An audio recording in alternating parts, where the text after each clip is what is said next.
নমস্কার দর্শকবৃন্দ, আমি ডক্টর তপন চৌধুরী। আমার ইয়োগমিও চ্যানেলে আপনাদের সবাইকে স্বাগত জানাই। আশা করি আপনারা সবাই সুস্থ আছেন এবং ভালো আছেন। দর্শকবৃন্দ, আজ আমি এমন একটা কথা দিয়ে বা এমন একটা বিষয় নিয়ে আলোচনা করতে চাই, হয়তো সেই বিষয়টা বা সেই টপিকটা আপনাদের বিশ্বাস হবে না। আজকের দিনে যখন আমি আমার চেম্বারে পেশেন্ট দেখি, তখন আমি দেখি যে শতকরা প্রায় 100 জনের মধ্যেই প্রায় 100 জন সবাই কিন্তু অসুস্থ। কেউ শরীরের দিক থেকে অসুস্থ, কেউ মনের দিক থেকে অসুস্থ, কেউ আবার দুটো দিক থেকেই অসুস্থ। কিন্তু প্রশ্নটা হচ্ছে যে আমরা এত অসুস্থ হচ্ছি কেন? ডাক্তারের সংখ্যা তো কম নেই, হসপিটালের সংখ্যাও কম নেই, বা মেডিসিনও তো কম নেই, তাহলে অসুস্থ হচ্ছি কেন? ভুলটা কোথায় হচ্ছে? দর্শকবৃন্দ, আজ এই ভিডিওটা আপনারা শেষ পর্যন্ত দেখুন এবং জানুন। আপনি যদি আপনার নিজের সমস্যার জন্য নিজেই যদি ডাক্তার না হন, তাহলে কিন্তু ভবিষ্যতে বিপদ অবশ্যম্ভাবী। চলুন আগে শিশুদের কথা থেকে শুরু করি। আমি যখন আমার চেম্বারে বিভিন্ন শিশু পেশেন্টদের দেখি, তখন কিন্তু অনেকেরই ক্ষেত্রে দেখা যায় যে বারবার তার ঠান্ডা লাগার সমস্যা হচ্ছে, জ্বর হচ্ছে, সর্দি হচ্ছে, কাশি হচ্ছে। কেউ হয়তো বারবার অ্যান্টিবায়োটিক ইউজ করছেন, বা অনেক শিশু আছে যারা কিনা ছোটোবেলা থেকে তারা কিন্তু ফ্রিকুয়েন্টলি অ্যান্টিবায়োটিক ইউজ করেছে, বা কারো ক্ষেত্রে অ্যাজমার সমস্যা হচ্ছে, বা কারো নিউবুলাইজার লাগছে। এছাড়াও বাচ্চাদের সামান্য কিছু সমস্যা হোক, সেটা শারীরিক সমস্যা, সেটা জ্বর, সর্দি, কাশি, এমনকি শ্বাসকষ্ট হলেই বাবা মা কী করেন? ডাইরেক্ট দৌড়ে নিয়ে যান ডাক্তারখানায়। কিন্তু কখনো কি আমরা নিজেদের মধ্যেই নিজেকে প্রশ্ন করেছি যে আগেকার দিনে বাচ্চারা কিন্তু অতটা বেশি জ্বর, সর্দি, কাশি, শ্বাসকষ্টতে ভুগতো না, কিন্তু এখনকার সময় বাচ্চারা কেন খুব তাড়াতাড়ি কমন কোল্ডের সমস্যায়, জ্বর, সর্দি, কাশি বা শ্বাসকষ্টের সমস্যায় ভুগছে? তার কারণটাই হলো দর্শকবৃন্দ, আমরা আমাদের ঘরের বাচ্চাকে কী করি? যে বাইরে বেরোতে দিই না, নেচারের সাথে মিশতে দিই না, তাদেরকে ধুলোবালি যাতে না লাগে সেটারই ব্যবস্থা করি। আপনি কি ভাবছেন যে এতে কি বাচ্চা সেফ থাকবে? একদমই না। দর্শকবৃন্দ, আমাদের শরীর 5টা তত্ত্ব নিয়ে তৈরি: অগ্নি, বায়ু, মাটি, আকাশ এবং জল। আমরা যদি আমাদের শরীরকে কোনো একটা তত্ত্ব থেকে দূরে করি বা দূরে রাখার চেষ্টা করি, তাহলে অবশ্যই আমরা কি করব? সেই তত্ত্বের যে বেনিফিটটা আছে বা উপকারিতাটা আছে, সেটা আমরা হারাবো বা পাবো না। আজকালকার দিনে কি হয় যে বাচ্চারা হয়তো জন্ম হওয়ার পরেই বাচ্চাদেরকে নেচার থেকে দূরে করে দেওয়া হয়। তারা জন্ম থেকে হয়তো ফ্লোরে থাকছে, বা মার্বেল দেওয়া ফ্লোরে থাকছে, ফ্ল্যাটে থাকছে, সব সময় জুতো পরে ঘুরে বেড়াচ্ছে, মাটির সাথে কোনো রকম যোগাযোগ থাকছে না। যদি আমি আরও সহজভাবে বলি, তো বলবো দর্শকবৃন্দ, আমরা যখন কোনো কিছু ভাবি বা কোনো কিছু ইমোশনাল হয়ে পড়ি, সেটা হাসি হোক, কান্না হোক, বা অ্যাংজাইটিতে থাকি, ভয়ে থাকি, তখন আমাদের শরীরের মধ্যে একটা ইলেকট্রিসিটি তৈরি হয়, এবং এই ইলেকট্রিসিটিটা আমরা যখন মাটিতে পা দিয়ে চলি, তখন সেটা মাটির মধ্যে দিয়ে প্রবাহিত হয়ে যায় বা ডিসচার্জ হয়ে যায়। কিন্তু যদি আমরা মাটির সাথে সংযোগে না থাকি বা মাটির সাথে যোগাযোগে না থাকি, তাহলে কি হবে? যে আমাদের ইলেকট্রিসিটি যেটা ডিসচার্জ হয়ে যাওয়ার কথা, সেই ফ্লোটা আটকে যাচ্ছে, এবং তাতেই তৈরি হচ্ছে বিভিন্ন রকমের ব্যথা, বিভিন্ন রকমের সমস্যা, বিভিন্ন রকমের অস্বস্তি। এখন তাহলে ভাবতে পারেন যে একটা বাচ্চা যখন সে সারাদিন ফ্ল্যাটে থাকছে বা সারাদিন পাকা বাড়িতে থাকছে, তাহলে তার মধ্যে কি যে ইলেকট্রিসিটিটা তৈরি হচ্ছে, সেটা কি ডিসচার্জ হচ্ছে? হচ্ছে না। যে ন্যাচারাল প্রসেসে শরীরের মধ্যে থেকে যে ভোল্টেজটা তৈরি হয়েছিল, যেটা কিনা আস্তে আস্তে ডিসচার্জ হয়ে যেত মাটির সাথে পা দিলেই বা মাটির সাথে যোগাযোগে থাকলেই, সেটা কিন্তু ডিসচার্জ হচ্ছে না, যার জন্য শিশুটির কিন্তু বারবার অসুখের সমস্যা হচ্ছে। এবার আপনাদের মনে অনেকেরই কোশ্চেন জাগতে পারে, তাহলে ডাক্তারবাবু, আমার বাচ্চাদেরকে কি সারাদিন ধুলোবালিতে নামিয়ে রাখবো? সারাদিন তারা যেন ধুলোবালি খেলে, সারাদিন যেন তারা ধুলোবালিতে মিশে একাকার হয়ে যায় বা নোংরা ঘাটাঘাটি করে? একদমই না। এর ফলাফল দর্শকবৃন্দ একদমই সোজা। সপ্তাহে একদিন করে বা প্রায় আপনি বিকেলে করে বাচ্চাকে পার্কে নিয়ে যান। পার্কে তাকে চেষ্টা করুন যে সে যেন খালি পায়ে হাঁটে, জুতো পরে যেন না হাঁটে। এতে আপনি ভয় পাবেন না। দেখবেন এই ছোট ছোট অভ্যাসগুলোই তার জীবনে আস্তে আস্তে পরিবর্তন নিয়ে আসবে, এবং বাচ্চাটা আস্তে আস্তে কিন্তু সুস্থ হয়ে উঠবে। এছাড়াও আপনি তার সমস্যার জন্য ঔষধ দিতে পারেন। এছাড়াও আপনি তার সমস্যার জন্য আদার্স যে হোম রেমেডিসগুলো আছে, সেগুলো করতে পারেন। এবার আমি আলোচনা করব সব থেকে গুরুত্বপূর্ণ জিনিসে, যেটা হলো বাচ্চাদের খাবার।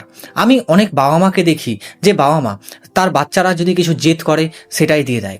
বাবা মারা বলে, ও ওটাতে যদি শান্ত হয় তাহলে ওটাই দেওয়া হোক, ও ওটা চাইছে, দিয়ে দাও। এতে ওর মন ভালো থাকুক, এতে ও খুশি থাকুক। আর তার সাথে সাথে আমরা কী দিই তাকে, সে যদি চায় বা জেদ ধরে, তার সাথে সাথে আমরা তাকে বিস্কিট খেতে দিই, চিপস খেতে দিই, বিভিন্ন রকমের চকলেট খেতে দিই, বা সে যদি নুডলস চায়, ম্যাগি চায়, সেটা আমরা খেতে দিই, সে যদি কোল্ড ড্রিঙ্কস চায় সেটা আমরা খেতে দিই। কিন্তু দর্শকবৃন্দ, সত্যি কথা, কঠিন হলেও আমাকে বলতে হচ্ছে যে এইগুলো সচরাচর নর্মাল খাবার নয়, এগুলো হলো কেমিক্যাল। আমি যখন আমার চেম্বারে বিভিন্ন রকমের পেশেন্ট দেখি, তখন দেখি যে 6 বছর 7 বছর যে বাচ্চাগুলো রয়েছে, বা কিছু বাচ্চার মধ্যে দেখি যে তাদের কনস্টিপেশনের সমস্যা হচ্ছে, পেটের সমস্যা হচ্ছে, গ্যাসের সমস্যা হচ্ছে, খুব অল্প বয়সেই তার চুল পেকে যাওয়ার সমস্যা হচ্ছে। আমি যখন তাকে ইউএসজি করতে দিলাম বা আল্ট্রাসাউন্ড করতে দিলাম, তখন দেখলাম যে তার গলব্লাডারে স্টোন। আপনি একবার ভেবে দেখুন তো, 6 বছর 7 বছরের একটা বাচ্চা যার কিনা গলব্লাডারে স্টোন, এবং স্টোনটাও আস্তে আস্তে বড় হচ্ছে বা বড় হয়েছে, যেটাকে কিনা সার্জারি করতে হবে। আমি যখন কোনো বাবা মাকে বলি যে আপনি এই বাচ্চাটার গলব্লাডারে স্টোন হয়েছে, আপনি গিয়ে সার্জারি করিয়ে নেবেন, আপনারা অনেকেই বলেন, যারা বাবা মারা আছেন, আচ্ছা ঠিক আছে ডাক্তারবাবু, গলব্লাডারে স্টোন হয়েছে তো কি হয়েছে, আমরা অপারেশন করিয়ে নেব। কিন্তু একবার ভেবে দেখুন তো, যে বাচ্চাটার বয়স 6 বছর বা 7 বছর, কিন্তু প্রকৃতি তাকে তো গলব্লাডার দিয়েছে। গলব্লাডারটা কি করে, যে তার শরীরের মধ্যে যে খাবারগুলো রয়েছে বা সে খাবারগুলো খাচ্ছে, সেই খাবারগুলো ডাইজেশনে হেল্প করে। যদি তার 6 বছর 7 বছর বয়সে গলব্লাডার কেটে বাদ দিয়ে দেওয়া হয়, যেটা কিনা ন্যাচারালিভাবে তার বডিতে থাকা উচিত, কিন্তু তার ভুলের জন্য বা আপনার কিছু খাবারের ভুলের জন্য সেটা কিনা কেটে বাদ দিতে হচ্ছে, বা পাথরের জন্য কেটে বাদ দিতে হচ্ছে। আপনি একবার ভেবে দেখুন তো, তার ডাইজেশনে কীরকম সমস্যা হবে, বা তার হজমে কীরকম সমস্যা হবে। সারা জীবনটা তাকে হজমের সমস্যায় ভুগতে হবে, এবং তার যে একটা নর্মাল বডি স্ট্রাকচার হওয়ার কথা ছিল, সেটাও কিন্তু হবে না। তাকে সারা জীবন কিছু না কিছু ঔষধ খেতে হবে, তাকে সারা জীবন কিছু না কিছু নিয়মের মধ্যে দিয়ে চলতে হবে। যদি আপনি এগুলো না চান, যদি চান যে বাচ্চা ন্যাচারাল পদ্ধতিতে বা হয়তো প্রকৃতিগত নিয়মে সে বড় হয়ে উঠুক, তার সমস্যাগুলো ঠিকঠাক থাক, তাহলে আপনার উচিত কি, আপনার উচিত তাকে ফল খাওয়ানো, তাকে ব্যালেন্স ডায়েট খাবার দেওয়া, তাকে শাকসবজি খাওয়ানো, ঘরে তৈরি খাবার দেওয়া, প্যাকেট ফুড যতটা পরিমাণ তাকে না দেওয়া বা তাকে অভ্যাস না করানো। যদি সে জেদ ধরছে বা যদি সে কান্নাকাটি করছে, তাহলে তার সাথে কথা বলুন, তাকে সময় দিন, তার সাথে খেলাধুলা করুন। দেখবেন আপনার বাচ্চার মন কিন্তু শান্ত হবে, এবং বাচ্চারও অনেক রকমের যে হজমের গণ্ডগোল, সেটাও কিন্তু ঠিকঠাক হয়ে যাবে। এরপরে বলবো দর্শকবৃন্দ, যে আমি যখন পেশেন্ট দেখি, তখন বাচ্চাদের মধ্যে আরেকটা জিনিস দেখি, যে বাচ্চার বাবা মারা বাচ্চাদের উপরে অতিরিক্ত মেন্টাল প্রেসার তৈরি করে। কোনো বাচ্চার উপরে বাবা মারা হয়তো পড়াশোনার চাপ বা হয়তো রেজাল্ট যাতে তার ভালো হয়, তার জন্য তারা অতিরিক্ত পরিমাণে মানসিক যে চাপ সেটা দিয়ে থাকে।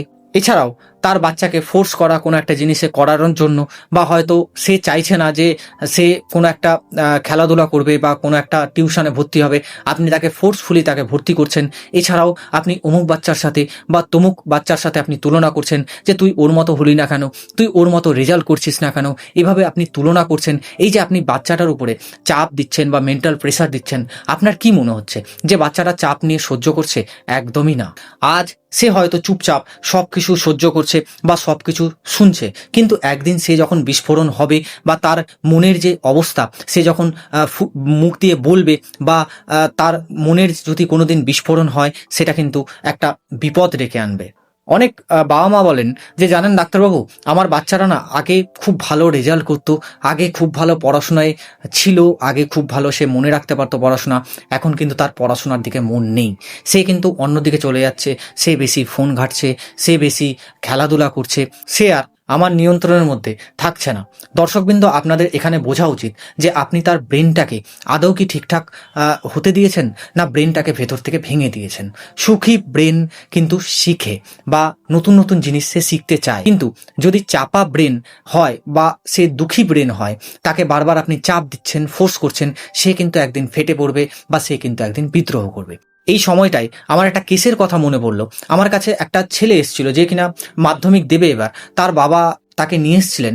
তো তার বাবা হয়তো কোথাও আমার কথা শুনেছেন, বা হয়তো গুগলে দেখেছেন বা ইউটিউবে দেখেছেন, তিনি তাকে আমার কাছে নিয়ে এসছেন। তিনি একগাদা প্রেসক্রিপশন নিয়ে এসছেন, রিপোর্ট নিয়ে এসছেন।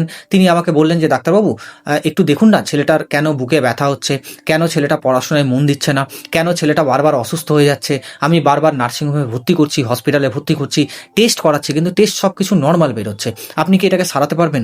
বা আপনি বাচ্চাটাকে দেখে বলুন না যে কি সমস্যা হচ্ছে, ভেতরে কোনো সমস্যা হচ্ছে কিনা, বা কোনো ডাক্তারবাবুরা ধরতে পারছেন কিনা। যদি আপনি হোমিওপ্যাথি ওষুধের মাধ্যমে এটা সারাতে পারেন তাহলে একটু দেখুন।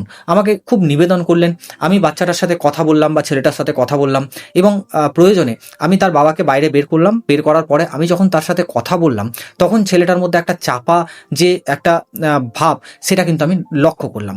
এছাড়াও পেরেন্ট বা বাচ্চার বাবা মা যখন একটা বাচ্চার উপরে প্রেশার তৈরি করেন বা চাপ সৃষ্টি তৈরি করেন, তখন বাচ্চাদের মধ্যে যে সমস্যাগুলো তৈরি হয়, আমি কিন্তু সেই সমস্যাগুলোই সেই বাচ্চাটার উপরে দেখতে পেলাম এবং অনেক কোশ্চেন জিজ্ঞাসা করলাম, অনেক কিছু তাকে জিজ্ঞাসা করলাম। জিজ্ঞাসা করার পরে তার সাথে আমি দেখলাম যে অরাম মিট যে হোমিওপ্যাথিক মেডিসিনটা আছে সেটা কিন্তু খুব ভালো মিল। আমি তাকে অরাম মিট 30 পোটেন্সি দিলাম এবং তার সাথে আমি তাকে জিংসেন মাদার দিলাম খেতে এবং তাকে বললাম যে 1 মাস পরে আসতে এবং বাচ্চার বাবাকে বললাম যে আপনি এটা ছেড়ে দিন, বাচ্চা কিন্তু খুব ভালো আপনার রেজাল্ট করবে বা খুব ভালোভাবে পড়াশোনা করবে, একটু চাপটা কম দিন। 1 মাস পর যখন সে এলো তখন কিন্তু তার মধ্যে আর কোনো ব্যথা যন্ত্রণা নেই বা তার বুকে কোনো সমস্যা নেই, তার হাত কাঁপা নেই। কিন্তু বাচ্চার বাবা এসে আমাকে একটাই কথা বললো যে ডাক্তারবাবু আপনার কাছে দেখানোর পর থেকেই বাচ্চার বুকের ব্যথা সেটা কিন্তু আস্তে আস্তে কম আছে, বাচ্চাটা আস্তে আস্তে পড়াশোনার দিকে মন দিয়েছে, দেখছি যে পড়তে বসছে, আগে যেটা বসছিল না এখন কিন্তু বসছে, আগে যেটা টাইম দিচ্ছিল না সেটা কিন্তু দিচ্ছে। আমি তারপরে বাবা মাকে ডাকলাম, ডেকে কিছু কাউন্সেলিং করলাম, বাচ্চাটার সাথে কথা বললাম এবং তাদেরকে আমি সেকেন্ড ভিজিটের জন্য ডাকলাম। আরেকবার যখন সে এলো তখন দেখলাম যে সে পুরো ফিট এবং তাকে পার্মানেন্টলি আমি ছেড়ে দিলাম। এই জায়গাটাই আমি যদি তার বাচ্চার বাবা মাকে আমি যদি না কিছু বলতাম তাহলে কি হতো, যে বাচ্চাটাকে আমি ঔষধ দিতাম কিন্তু বাচ্চাটার সমস্যা হয়তো সেরে যেত, কিন্তু সেই জায়গাটাই আবার যখন তার বাবা মা চাপ দিত তার উপরে বা আবার যখন তার বাবা মা তার উপরে প্রেশার করতো তখন কিন্তু আবার তার সমস্যাটা ফেরত আসতো। তাই জন্য আপনাদেরকে আজকের এই টপিকটা নিয়ে আলোচনা করা বা তাই জন্য আপনাদেরকে এরকম একটা উদাহরণ দেওয়া। যদি প্রয়োজন হয় বা পরবর্তীকালে সেই বাচ্চাটা বা বাচ্চাটার বাবা যদি আসেন তাহলে আমি চেষ্টা করব যে আমাদের চ্যানেলে এরকম একটা ভিডিও দেওয়ার বা এরকম একটা আলোচনা দেওয়ার এবং তার সাথে আমি কি হোমিওপ্যাথিক ঔষধ ইউজ করেছি সেটাও আমি দিয়ে দেওয়ার চেষ্টা করব। এবার আমি আসবো দর্শকবৃন্দ আমাদের মতো মানুষের কথায়। ধরুন আমাদের মতো মানুষ কি করেন, যে সারা রাত ধরে মোবাইল ঘাটেন, জেগে থাকেন, মোবাইলে কথা বলেন, ভুলভাল নেশা করেন, ভুলভাল লোকজনের সাথে মিশে ভুলভাল কাজ করেন। অনেক সময় তাদের কি হয়, মেজাজ খিটখিটে হয়ে যায়, অনেক সময় খাওয়া দাওয়ার কোনো টাইম টেবিল থাকে না। এতে কি হয়, বিভিন্ন রকমের পেটের সমস্যা হয়, এতে কি হয়, অ্যানিমিয়ার সমস্যা হয়, এতে কি হয়, মুখের মধ্যে কোনো গ্লো থাকে না, এতে কি হয়, শারীরিক যে গ্রোথ সেটা কিন্তু আস্তে আস্তে কমে যায়। এছাড়াও তার পায়খানার সমস্যা, এছাড়াও তার অল্প বয়সে পাইলসের সমস্যা, লিভারের সমস্যা, এগুলোই কিন্তু লেগে থাকে। এছাড়াও আমাদের মতো বয়সের লোকেরা কি খান না, বিভিন্ন রকমের জাঙ্ক ফুড খান, বিভিন্ন রকমের কোল্ড ড্রিঙ্কস খান, ইত্যাদি খেয়ে তাদের পেটের 12টা বাজিয়ে রাখেন। দর্শকবৃন্দ একটা জিনিস মাথায় রাখবেন, পেট যদি আপনার খুব ভালো না থাকে তাহলে আপনি যত টাকারই মেডিসিন খান না কেন কোনো মেডিসিনই কাজ করবে না। তার কারণটা হলো আমাদের পেটের মধ্যে কিছু গুড ব্যাকটেরিয়া রয়েছে, যে ব্যাকটেরিয়াগুলো আমাদের পেটটাকে ঠিক রাখে এবং আমাদের পেটের ভেতরে যে উপকারী জিনিসগুলো রয়েছে সেই জিনিসগুলোকে শ্বসনে সাহায্য করে এবং যাতে শরীরের মধ্যে শোষিত হয়ে যায়, শরীর যাতে সেটাকে নিতে পারে, কাজ করতে পারে এবং তার সাথে সাথে হজমেও কিন্তু হেল্প করে। যদি আপনি উল্টোপাল্টা জিনিস খান এতে কি হবে, পেটের মধ্যে যে গুড ব্যাকটেরিয়াগুলো আছে সেগুলোর সংখ্যা কমে যাবে। এতে ফলাফল কি হবে, পেটের মধ্যে বিভিন্ন রকমের সমস্যা দেখা দেবে। যদি আপনার পেটের গুড ব্যাকটেরিয়া ঠিকঠাক থাকে বা অনেক দিন ধরে বেঁচে থাকে তাহলে আপনি এটুকুই মনে করবেন যে আপনিও বেঁচে থাকবেন, বিনা অসুখে বা কোনো রকম কোনো ওষুধপত্র ছাড়াই আপনিও কিন্তু সুস্থ থাকবেন। এরপরে আসবো যারা একটু বয়স্ক আছেন তাদের কথায়। অনেকে বলেন যে বয়স হয়েছে তাই জন্য আমি অসুস্থ হচ্ছি। কেন, কে বলেছে? আমি অনেক পেশেন্টদের মধ্যে দেখি যে তার হয়তো একটু হাই ব্লাড প্রেশার হয়েছে, সেই হাই ব্লাড প্রেশারটা সে দেখে নিয়েই সে কিন্তু ওষুধ খাওয়া শুরু করে দিল। কারো একটু হাই সুগার হয়েছে, একটু হয়তো সুগারটা বেড়েছে, সে ওষুধ খাওয়া শুরু করে দিল। কারো হয়তো একটু থাইরয়েডটা বেড়েছে, সে ওষুধ খাওয়া শুরু করে দিল। কারো হয়তো একটু আরএ ফ্যাক্টর ধরা পড়েছে, সে ওষুধ খাওয়া শুরু করে দিল। এছাড়াও কারো হয়তো ঘুম আসছে না, সে ঘুমের ওষুধ খাওয়া শুরু করে দিল বা নার্ভের ডাক্তারকে দেখিয়ে নার্ভের ওষুধ খাওয়া শুরু করে দিল। কিন্তু আমরা একটুও ভাবি না যে আমাদের যে ছোট ছোট সমস্যাগুলো হচ্ছে বা একটু একটু করে সমস্যা বেড়েছে, সেই সমস্যাগুলোর জন্য ওষুধ খাওয়ার একদমই দরকার নেই। আমাদের দরকার আমাদের লাইফস্টাইলকে পরিবর্তন করা। যদি আমরা লাইফস্টাইল পরিবর্তন করতে পারি তাহলে আমাদের যে সমস্যাগুলো রয়েছে সেটা কিন্তু খুব তাড়াতাড়ি সমাধান হবে। যেমন ধরুন সকালে যদি আপনি ঘুম থেকে উঠে দুধ চা খান খালি পেটে, তার বদলে আপনাকে খেতে হবে ফল বা আপনি লাল চা খেতে পারেন। যদি আপনি কার্বোহাইড্রেট জাতীয় খাবার বেশি করে খাচ্ছেন তাহলে কমান। যদি আপনি শুয়ে থাকছেন বা হয়তো বসে থাকছেন বা হয়তো আপনি অলস ভাব আছে আপনার মধ্যে, তাহলে আপনি হাঁটাচলা করুন, এক্সারসাইজ করুন। যদি আপনার রাত জাগার অভ্যেস আছে, বা আপনি রাত জেগে মোবাইল ঘাঁটছেন, বা আপনি রাত জেগে বসে থাকছেন, তাহলে ঠিকঠাক টাইম মতো আপনি ঘুমান। যদি আপনি অত্যাধিক পরিমাণে স্ট্রেসে থাকছেন, অ্যাংজাইটিতে থাকছেন, সেটাকেও কমানোর ব্যবস্থা করুন। প্রয়োজনে আপনি ধ্যান করতে পারেন, মেডিটেশন করতে পারেন। এই কাজগুলো যখনই আপনি করবেন তখন দেখবেন শরীর কিন্তু নিজে থেকেই নিজে রিপেয়ার হওয়া শুরু হবে, বা নিজে থেকেই নিজে ঠিক হওয়া শুরু হবে। কারণ আপনি যে রাস্তায় হেঁটে আপনার সমস্যাগুলো বাড়িয়েছেন, আপনি যদি উল্টো পথে হাঁটেন তাহলে দেখবেন আপনার সমস্যাগুলো আস্তে আস্তে কমতে থাকবে। যদি আপনার কোনো রোগ হয়ে থাকে, বা যদি কোনো অসুখ হওয়ার ব্যাপারটা থাকে, সেটাও কিন্তু আর হবে না। আপনি কিন্তু সুস্থ জীবনে ফিরে আসতে পারবেন। দর্শকবৃন্দ, একটা জিনিস অবশ্যই মনে রাখবেন, আপনার শরীর দুর্বল নয়, শরীর কিন্তু নিজেই ডাক্তার।